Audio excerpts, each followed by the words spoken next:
कृपा करी हरी तयावरी स्वमुखे आपण सांगेतो श्री विष्णू श्री गीता हा प्रश्न अर्जुनेसी। प्रस्तुत प्राप्त प्रसंगी कीर्तन रूपी सेवेकरता निवडलेला अभंग शांती ब्रह्म श्री संत एकनाथ महाराज यांचा 4 चरणाचा अभंग असून या अभंगातून शांती ब्रह्म श्री संत एकनाथ महाराज ज्ञानेश्वरी वाचल्याने काय फल प्राप्त होते याचं महत्व वर्णन करतात। विठ्ठल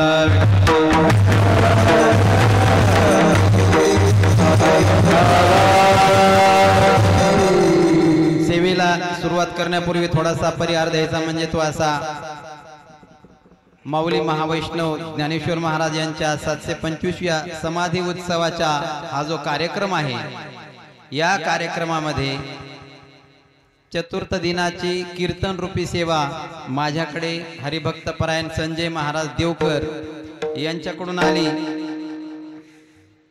संजय महाराजांनी फोन केला आणि संजय महाराज म्हणले, महाराज एक कीर्तन करायचे तुम्हाला, सिस्टीम खूप चांगली असते म्हणले, तिथली नंबर 1 सिस्टीम आहे म्हणले। भाऊ म्हणलं मला कीर्तनाचा दशमी एकादश तरी द्या। नाही म्हणले, मी म्हणलं लोक कमी असते, नाही म्हणले लोक पण चांगले आहेत म्हणले, नंबर 1 कीर्तन करा म्हणलं, पण 101 तरी दिसले पाहिजे मला। संजय महाराज म्हणले, महाराज एक कीर्तन करा। मी कीर्तनाला कथेला कधी नाही म्हणतच नाही, पण 2 लोक कधीच नाही म्हणत नाहीत, एक पोलीस लोक आणि दुसरे महाराज लोक, म्हणून एक मन पडली, पोलिसांना हप्ता आणि महाराजांना सप्ता म्हणलं कधीच नाही म्हणत नाहीत। विठ्ठल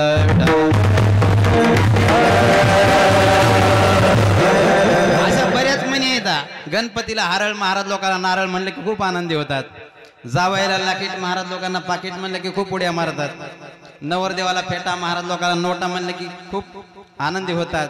तुम्ही म्हणा सगळं तुमच्यावरच चालले, आमच्यावर काय आहे का नाही? तुमच्यावर पण आहे। सौभाग्यवती बाईनं कुंकाच्या बोटाला आणि म्हाताऱ्या माणसाने चहाच्या घोटाला कधीच नाही म्हणायचं नाही। विठ्ठल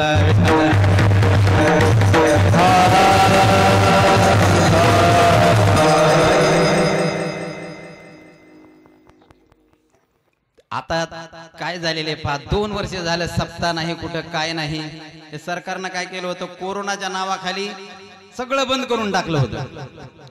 ही पवित्र अशी इंद्रायणी माता आणि अलंकापूर नगरी ज्ञानोबा माऊली तुकारामच्या जय घोषाला आसोसली होती।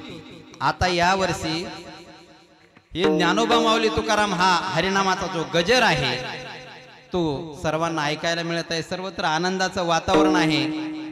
तरी पण एसटी बसेस बंद असल्यामुळे काही वारकरी आले नाहीत। आतापर्यंत आपण पाहिलं होतं की काही आंदोलन करायचं असेल, काही करायचं असेल समजा, तर लोक काय करायचे, आपल्यातले एसटीवर दगडफेक करायचे। आता पहा तुम्ही, कंडक्टर ड्रायव्हरच एसटीवर दगड फेकायला लागले, उलट झालंय सगळं। ते कशामुळे, त्यांच्या पगारवाढीसाठी, ते शासनामध्ये विलिनीकरणासाठी 2 वर्ष कुठं सप्ताह नाही, कीर्तन नाही, काही नाही, बंद करून टाकलं सगळं। आणि लसीलाही एवढी गर्दी होती पहा, इथं आळंदीमध्ये मी 3 वाजता बारीला लागलो होतो, पहाटच्या 3ला लागलो, 7 वाजता आमचा नंबर आला आणि 7 वाजल्यावर फक्त नावं लिहून घेतले, म्हणजे 10 वाजता या, पुन्हा 1 तास लागला तिथं। आणि आमच्या मागून काही काही यायले डायरेक्ट चाललेत वसिलावाले, मला तर वाटलं तिथं बोर्डच लावा, ज्याचा आहे वसिला त्यानेच जावे लसीला, ज्याचा आहे वसिला लस त्याच्या म्हशीला। तिसरी म्हण बघा, ज्याचा नाही वसिला त्याने जावे काशीला, आपला नाही वसिला म्हणून लॉकडाऊन आपल्या राशीला। विठ्ठल विठ्ठल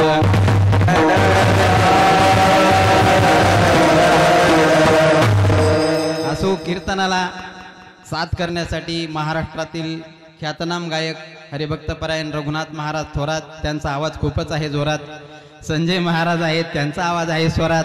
पुन्हा हरिभक्त परायण लातूर भूषण विशाल महाराज जागले गायनाचार्य, ते पण आलेले आहेत। आणि पूर्ण महाराष्ट्राला ज्यांच्या पकवाजानं वेळ लावून सोडले असे नाना महाराज, त्यांच्या नावामध्ये ना 2 वेळेस आहे, ना म्हणजे नाद नाही करायचा, असे 2दा त्यांच्या नावामध्ये ना आलेला आहे असे।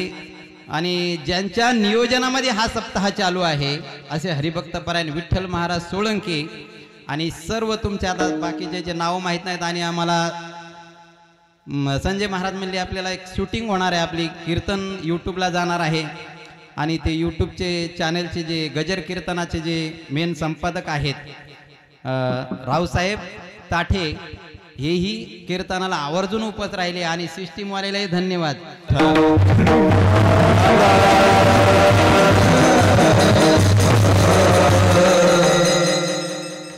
अभंग नाथ महाराजांचा आहे.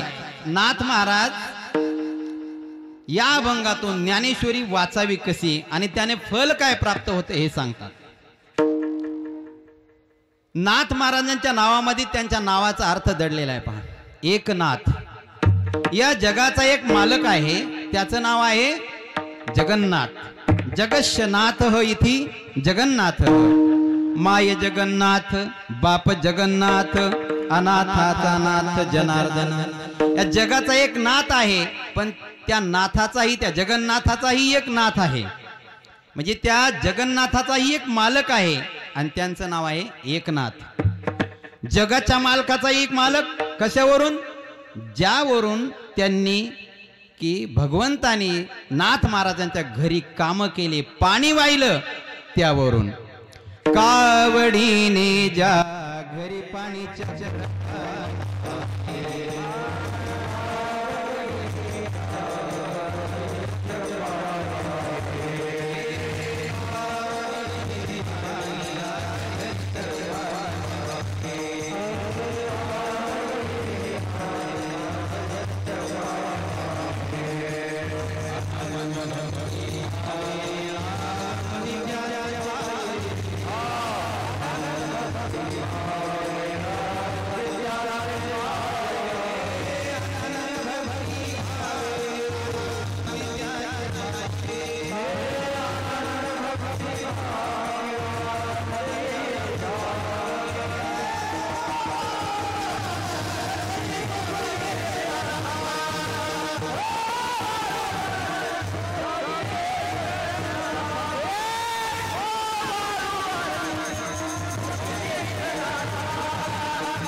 कावडीने पाणी ज्या घरी चक्र पाणी वाहे, अनन्य भक्ती भावे निळा वंदी त्याचे पाये. त्यांच्या घरी काम केले. यानुसार आपल्या एक लक्षात येईल की भगवंत नाथांच्या घरी काम करायचे म्हणजे त्यांना मालक म्हणून त्यांचं काम केलेलं आहे. असे एवढा मोठा अधिकार असणारे श्री संत एकनाथ महाराज त्यांनी काय केलेले, हा अभंग आपल्याला सादर केलेला आहे की भाव धरून या वाचे ज्ञानेश्वरी. त्यांचा अभंग आहे. ते म्हणतात की ज्ञानेश्वरी वाचावी कशी, भाव धरून वाचावी. मग असे एवढा अधिकार संपन्न आहेत आणि ज्यांचा अधिकार तशा प्रकारचा आहे, ज्यांचं वर्णन केलेलं आहे की ज्ञानेश्वरी ज्यांनी लिहिली त्यांचा काय अधिकार कमी असेल का? मग त्यांचा अधिकार फार मोठा आहे. ते काही सामान्य व्यक्ती नाहीत, तर ते विभूती आहेत. विभूती शब्दाचा अर्थ काय होत असतो? ज्यांच्यामध्ये विशेष गुण आहेत किंवा विशेष अशा प्रकारचं सामर्थ्य आहे त्यांना म्हणतात विभूती. अशा मोठमोठ्या विभूती खूप होऊन गेलेल्या आहेत, फक्त त्यांची आता कीर्ती राहिलेली आहे. गेले दिगंबर ईश्वर विभूती,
दिगंबर ईश्वर विभूती, राहिल्या त्या कीर्ती जगा माझी. ते गेले पण त्यांची कीर्ती अजूनही आहे.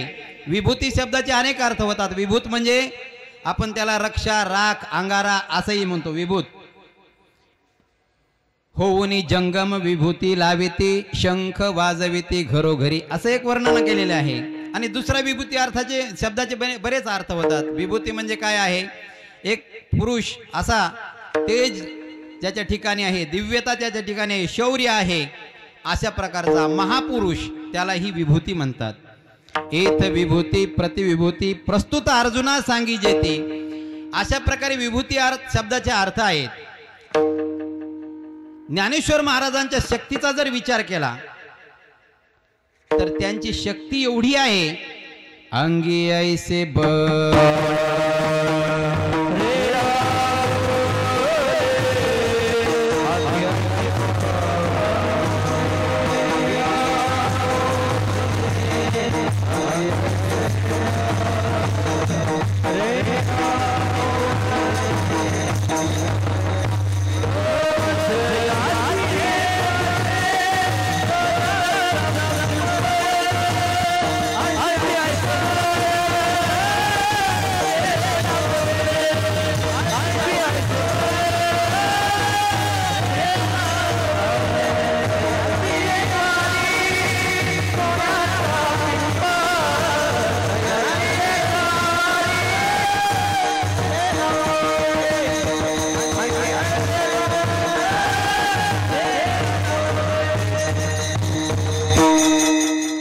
त्यांच्या शक्तीचा विचार केला तर अंगी ऐसे बळ, किती बळ आहे?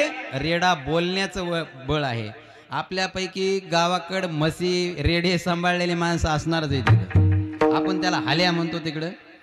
तो आपल्या जन कितीही त्याला हाकारलं तरी निघत नाही, पाहते पाण्यात जर बसला तर आपण कितीही त्याला हाणायचा प्रयत्न करा, उठवायचा प्रयत्न करा, तरी ते उठत नाही। मग आपलं बळ किती कमी आहे म्हणायचं।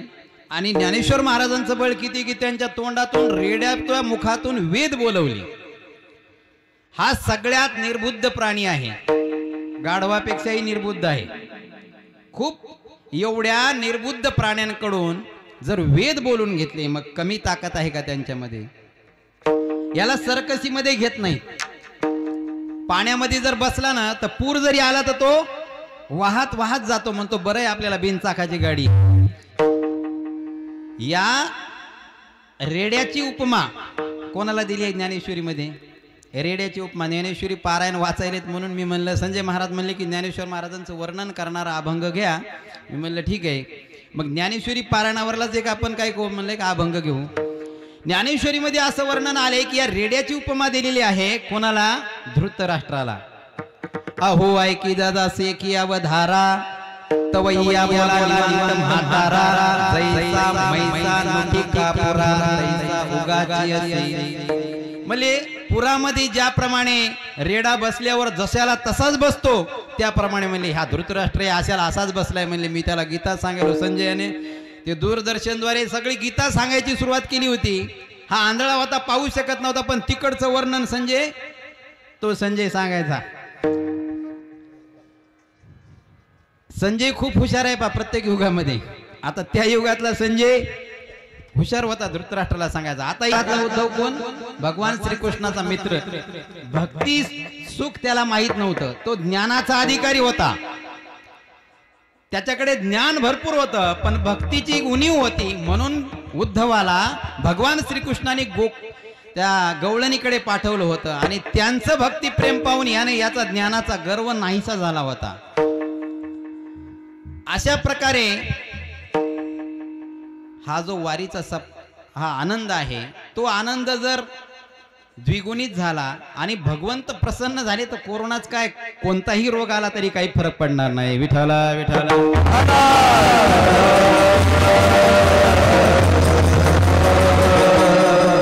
आता त्यानंतर युक्तीचा विचार करू। ज्ञानेश्वर महाराजांची युक्ती किती आहे?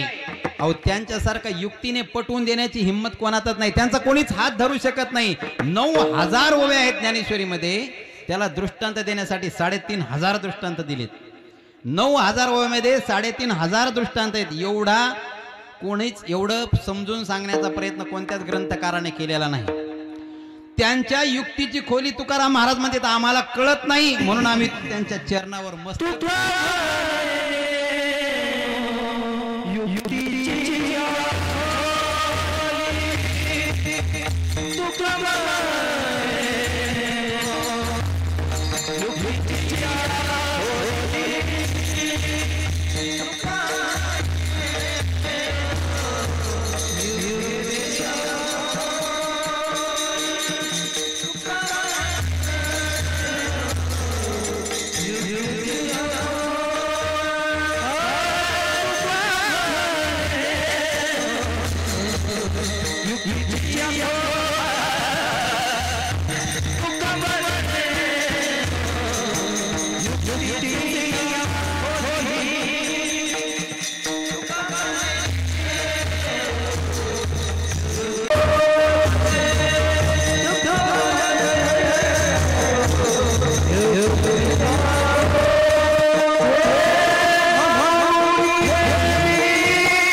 म्हणे नेणो युक्तीची खोली, म्हणजे युक्तीची खोली आम्हाला तुमच्या पातळी कळत नाही म्हणून तुमच्या पायावर मस्तक ठेवतो म्हणले.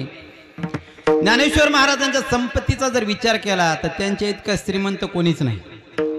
आपल्या हातामध्ये बोटामध्ये एक अंगठी दोन अंगठ्या असल्या तरी पंक्तीमध्ये वाढताना ते बोटाकडे तिकडं पाहू पाहू याला वाढ त्याला वाढ, आणि बायकोला जरी दागिने करून आणले तर हे मोबाईल मध्ये दाखवतात, हा बघा आमच्या इकडचं सोनं किती भारी आहे म्हणते. आमच्या इकडचं कसं पिवळं आहे आणि इकडचं जरा मीडियम आहे. एवढा अहंकार असतो आपल्याला. पण ज्ञानेश्वर महाराजांच्या दारामध्ये जयाचे द्वारी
महाराजांच्या नीतीचा जर विचार केला तर नमो ज्ञानेश्वरा निष्कलंका जयाची गीतेची वाचिता टीका ज्ञान होय लोका अतिभाविका ग्रंथार्थिया. त्यांच्या नीतीचा जर विचार केला ती सगळ्या जगानं त्यांच्या नीतीचं आचरण करावं अशा प्रकारची त्यांची नीती आहे. त्यांच्या वैराग्याचा जर विचार केला तर त्यांच्यासारखं वैराग्य कोणाकडेच नाही. जन्मतेनी प्रसंगे स्त्रीदेह शिवणे अंगे तेथोनी मग अवघे सोळे किजे. आईच्या उदरातून येत असताना फक्त स्त्रीचा स्पर्श आहे त्यांना, आणि नंतर मग सोळ केलेला आहे.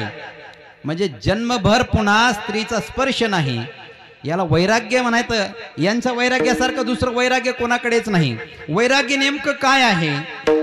ऐहिकीचे का पारत्रिकीचे भोग पाईक झाली इच्छेचे परी भोगावे हे नरुचे मना माझी तया नाम वैराग्य जे आत्मलाभाचे भाग्य जेने ब्रह्मानंदा योग्य होती जीव. इथले पदार्थ आणि स्वर्गातले पदार्थ जर आपल्याकडे आले आणि म्हणायला लागले आमचा उपभोग घ्या तरीही ते भोगायची इच्छा न होणं याला वैराग्य म्हणतात. विठाला विठाला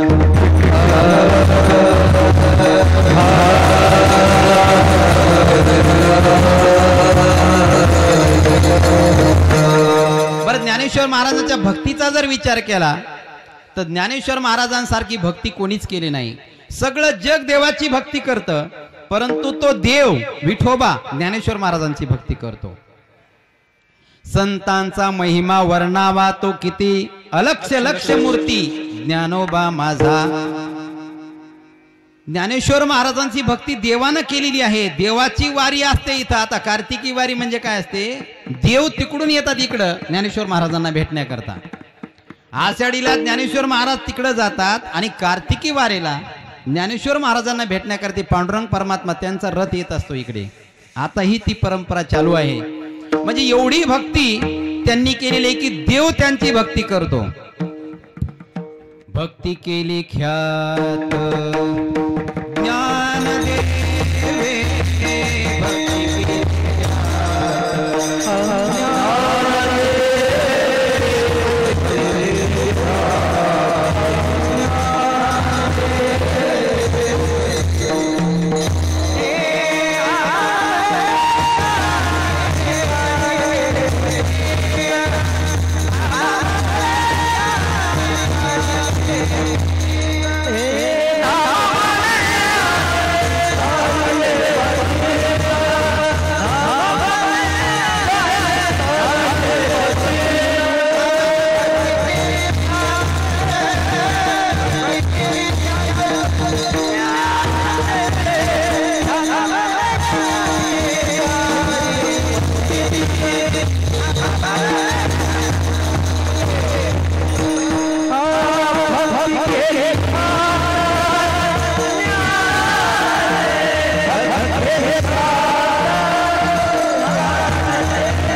ज्याने तारिले पतित भक्ती केली ख्यात ज्ञानदेवे. यांच्यासारखी भक्ती कोणीच केली नाही आतापर्यंत. बरं त्यांच्या अनुभूतीचा विचार करा. अनुभूती त्यांच्यासारखी कोणालाच आलेली नाही. ऐसा ज्याचा अनुभव विश्वदेव सत्यत्वे. त्यांच्यासारखी अनुभूती अजून कोणाला आलेली नाही. त्यांना सगळीकडे चराचरामध्ये काय दिसतो? देव दिसतो. सगळीकडे देव दिसतो. विचार करा बघा, महात्मा कोणाला म्हणायचं असतं? एखाद्यानं चमत्कार केला म्हणून त्याला महात्मा ठरवणं हे अधम लक्षण आहे. आचरणामुळे एखाद्याला महात्मा ठरवणं हे मध्यम लक्षण आहे आणि अनुभवामुळे महात्मा ठरवणं हे उत्तम लक्षण आहे.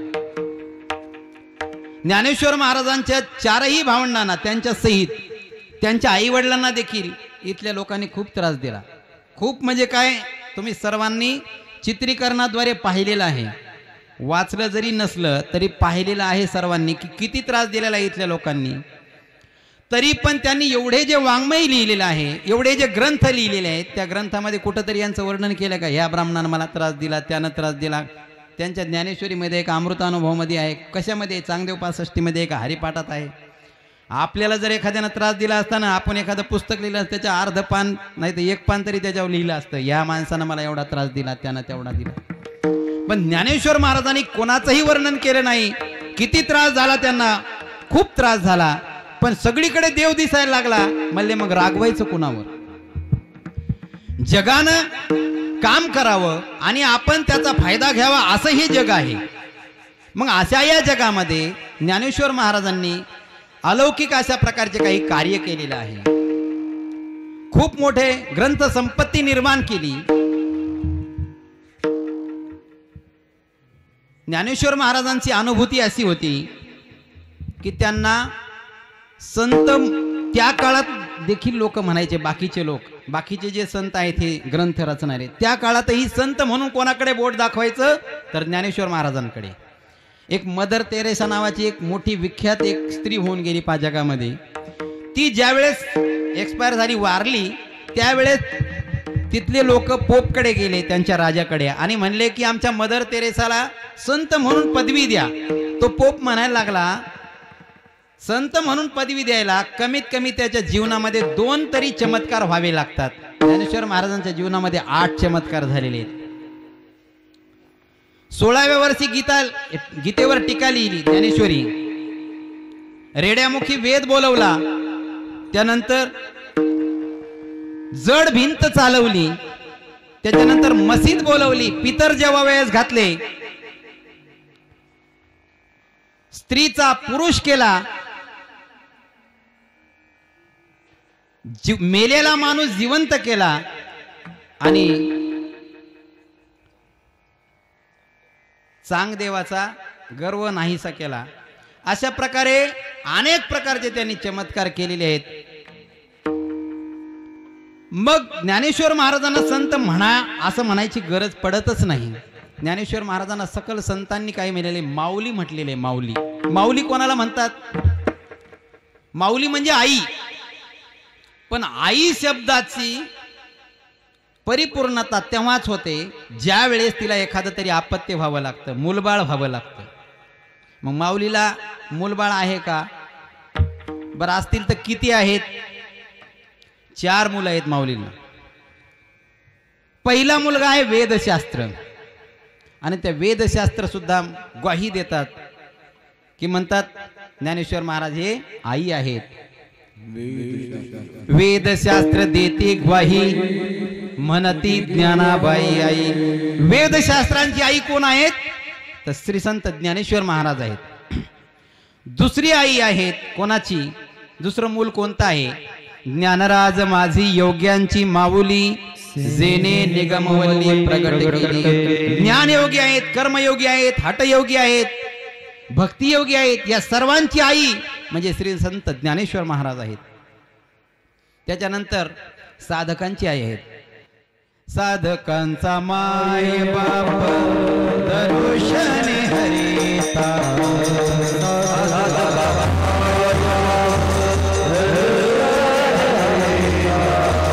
साधकांचा माय दर्शने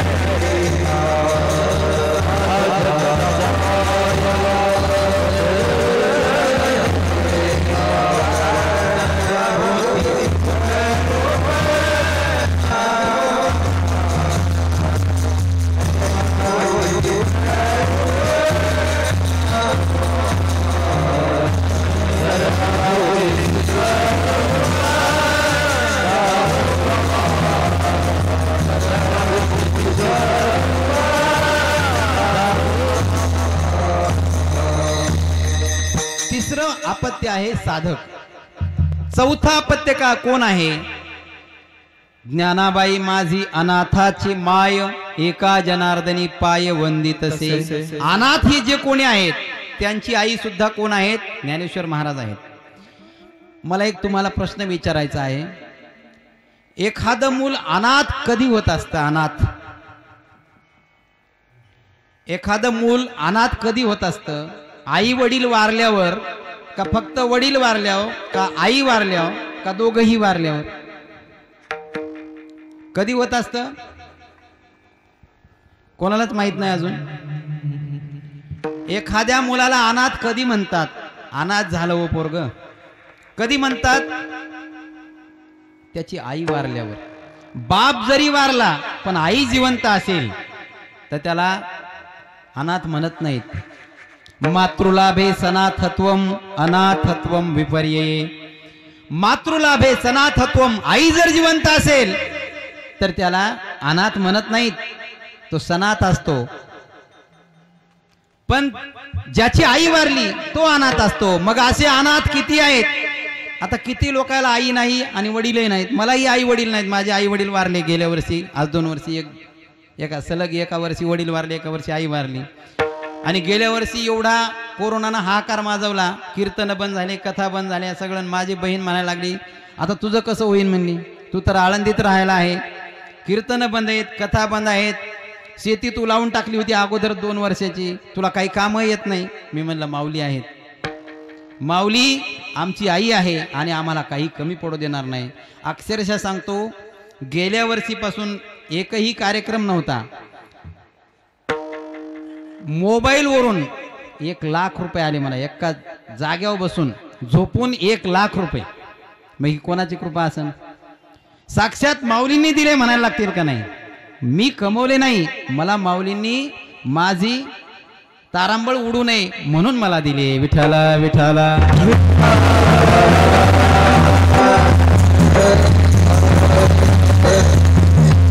म्हणजे ज्ञानेश्वर महाराज अनाथाची आई आहेत, म्हणजे कोणाला काही कमी पडू देणार नाहीत. त्यांच्या दारामध्ये सोन्याचा पिंपळ आहे. याचा अर्थ माऊलीचा भक्त कधीच गरीब राहत नाही. जो जे वांछिल तो ते लाहो प्राणीला. माऊलीचा भक्त कधी गरीब राहील का? आणि ते 4 जे मुलं आहेत, 4 अपत्य आहेत, त्या 4ही अपत्यांना माऊलींनी खाऊ म्हणजे ग्रंथ निर्मिती करून ठेवलेली आहे. प्रत्येकाला ग्रंथ निर्मिती केली 4ही मुलांसाठी. पहिला मुलगा कोण आहे? वेदशास्त्र संपन्न जो आहे त्याला एक खाऊ निर्माण केला, त्याच्यासाठी ग्रंथ निर्माण केला, त्याचं नाव आहे अमृतानुभव. दुसरा कोण आहे? योगी आहे. योग्याला काय लिहिलेलं आहे? चांगदेव 65 निर्माण करून ठेवली. त्याच्यानंतर जो अनाथ आहे त्यांना हरिपाठ लिहून ठेवला त्यांच्याकरता. आणि सर्व जे आपण साधक आहोत त्या साधकांकरता काय लिहून ठेवलंय? तर सगळ्यात महान ग्रंथ ज्ञानेश्वरी. मग अशी असणारी ज्ञानेश्वरी कशी वाचायला पाहिजे हे अभंगाच्या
अभंगाच्या प्रथम चरणामध्ये नाथ महाराज म्हणतात, भाव धरोनिया वाचे ज्ञानेश्वरी, कृपा करी हरी तयावरी. भाव धरून जर तुम्ही ज्ञानेश्वरी वाचली तर तुमच्यावर तुम्हाला फळ काय मिळणार आहे म्हणले, कृपा करी हरी तयावरी. तुमच्यावर कृपा होणार आहे भगवंताची. पण ज्ञानेश्वरी वाचताना ज्ञानेश्वरी कशी वाचायला पाहिजे, एवढी ज्ञानेश्वरी फास्ट वाचतात काही काही लोक, काहीच कळत नाही. पटापटा पटापटा ओवी चुकायली, काय चुकायले, ते श्लोक यायला का नाही बरोबर काहीच कळत नाही. ते मी एका ठिकाणी इथं ज्ञानेश्वरी पारायण म्हणले, आपल्याला महर्षी वाल्मिकी स्कूल आहे इथं, तिथं म्हणले 2 अध्याय घ्यायचे तर, आणि तिथं मोठमोठे महाराज लोक आलेले. पण त्यांनी जे सुरू केलं, जे असं गाडी इंजन जसं असते तसं ज्ञानेश्वरीतली, मी फास्ट वाचणारा माणूस असून मलाच वाचायचं कळलं ते. म्हणजे त्यांनी कसं वाचलं असं बघा. म्हणजे त्या ज्ञानेश्वरी वाचण्याला काही अर्थ नाही. अहो, ज्ञानेश्वरीची ओवी एक तरी ओवी अनुभवावी असं सांगितलेलं आहे. असं फक्त उरकायचं म्हणून उरकायचं नाही. आमच्या इथली ज्ञानेश्वरी पारायणाची जी परंपरा आहे पहा, आसेगावला, जिंतूर तालुक्यामध्ये आसेगावला, तुम्ही कधीही जानेवारी महिन्यात आता सप्ताह असतो, ज्ञानेश्वरी पारायण कसं असतं ते पाहायचं असेल तर तिथं येऊन पहा सप्ताहामध्ये. पुढे एक जण चालीमध्ये म्हणणार, सोपान काकाराव दुधगावकर असायचे, पुढे चालीमध्ये ओव्या म्हणायचे, माग सगळ्या लोकांनी 300-400 लोक माग म्हणणार. त्यांच्या एक ओवी त्यांनी म्हटली की लगेच दुसऱ्यानं माग म्हणायची. म्हणजे असं फक्त सलग एक घेतली की दुसऱ्यानं दुसरी नाही घ्यायची. ती ज्ञानेश्वरीची ओवी सुटली पण नाही पाहिजे. अशा प्रकारचे जे पारायण प्रत आहे, पारायणाची परंपरा आहे, अशा प्रकारचं भाव धरून ज्ञानेश्वरी वाचायला पाहिजे. पण भाव म्हणजे काय, भाव म्हणजे चित्ताची एकाग्रता. चित्त एकाग्र झालं पाहिजे. भावामुळे देवाला वश करता येत असतं. भावेन देवम कलया नरेंद्रम, धनेन कांता कपटेन शत्रुम, सत्येन मित्रम कृपया पुत्रम, ज्ञानेन मोक्षम वशमानयति. अशा प्रकारे काय आहे, भावाने देवास वश करता येतं. भावेन देवम कलया नरेंद्रम, राजाला जर वश करायचं असेल तर कलेनं वश करता येतं. धनेन कांता, पत्नीला जर वश करायचं असेल, पत्नीला बायकोला, तर धनाने, पैसा, काहीतरी साडी वगैरे काहीतरी गिफ्ट आणून दिली तर ते काय होत असते, खुश होत असते. आता सगळ्याला अनुभव आहे, ज्याचं नाही झालं त्याला मग कळण. पुन्हा सगळे महाराज लोक सांगतात लग्न करू नका, लग्न करू नका. मलाही लोक म्हणायचे लग्न करू नका, पण त्यावेळेस माणसाला वाटते करावं, पण झाल्या वाटते. अगोदर माणूस म्हणतो पळून जाऊन लग्न करावं असं वाटते काही काही पोरांना, पण नंतर लग्न झाल्यावर असं वाटतं की कुठंतरी पळून जावं हे घरदार सोडून. अशा प्रकारचा वैताग येत असतो संसारामध्ये. पण ते सांगितल्या अगोदर कळत नाही, नंतर मग कळत असतं ते किती त्रास होतो, काय होतो. भावेन देवम कलया नरेंद्रम, धनेन कांता कपटेन शत्रुम, कपटानं शत्रूला जिंकायचं असतं, वश करायचं असतं. सत्येन मित्रम, सत्यानं मित्राला, आणि प्रेमानं पुत्राला, आणि ज्ञानानं मोक्षाला वश करायचं असतं. काही काही गोष्टी कशा असतात पहा, जसा भाव असेल तशा प्रकारे प्राप्त होतात. देवतीर्थ द्विजय मंत्रे दैवज्ञम भेषजम गुरु, यादृशी भावना यश सिद्धीर भवती तादृशी. हे जे काही नावं सांगितलेत बघा याच्यामध्ये, देव, तीर्थ, द्विज म्हणजे ब्राह्मण, मंत्र, ज्योतिषी, गुरु, अशा प्रकारचे ही जे काही जे नावं सांगितले त्याच्यातले जसा आपला भाव असेल तशा प्रकारचे आपल्याला ते पावत असतात. तुम्हाला दृष्टांतानं सांगतो, लक्षात येईल म्हणजे ते नेमकं कसं होत असतं. विठ्ठल विठ्ठल